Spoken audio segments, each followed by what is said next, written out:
অনেক ভাই সৌদি আরবে পেট্রোল পাম্পের কাজে আসতে চায়। তো সৌদি আরবে পেট্রোল পাম্পগুলো আসলে কীরকম, এই বিষয়গুলো আমি আপনাদের একটু দেখানোর চেষ্টা করি। তো সৌদি আরবে পেট্রোল পাম্প এখানে হচ্ছে, আমি জুম করে দেখাই। তো এখানে হচ্ছে কার ওয়াশ, এখানে গাড়ি ওয়াশ করে। তো এখন সকাল টাইমে লোক নাই। আর এখানে হচ্ছে এটিএম বুথ আছে একটা, এখানে হচ্ছে টাকা এটিএম বুথে টাকা উঠান যাইব। আর এখানে হচ্ছে একটা কফি শপ ছিল, এখন ভেঙে হচ্ছে স্যান্ডউইচের দোকান করছে, অনেক চলে, 4-5 জন লোক আছে। তো ওরা এখানে সিরিয়াল ধরে গাড়ি, এত পরিমাণে কাস্টমার আসে। আর পিছনে একটা বাকালা আছে, ওখানে হচ্ছে মাহাত্তা বাকালা বলে, মানে মাহাত্তা বলতে পেট্রোল পাম্প বোঝায়। তো এটা 24 ঘন্টা খোলা থাকে। এখানে লোক যেগুলো ডিউটি করে সবাই হচ্ছে শিফটি ভাগ করা।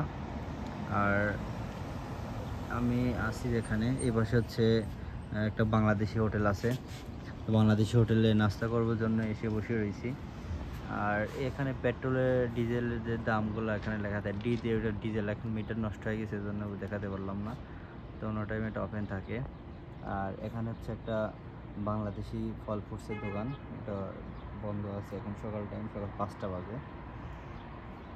আর ওখানে একটা বাংলাদেশি হোটেল আছে, খাবারটা তেমন ভালো না, এই জন্য ওপেন আছে, তারপরেও যাচ্ছি না।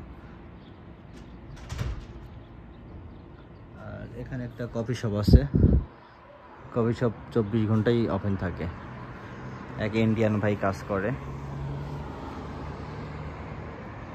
আর এই যে দেখতেছেন, রোড ক্লিনের কাজ করে বাংলাদেশি ভাই। আসলে বলদিয়ার কাজ যারা করে তারা বুঝতে পারে আসলে কষ্ট কী জিনিস। রোদের ভিতরে একটু বড় রোদ উঠবে, তখন প্রচুর পরিমাণে পরিশ্রম হবে তাদের।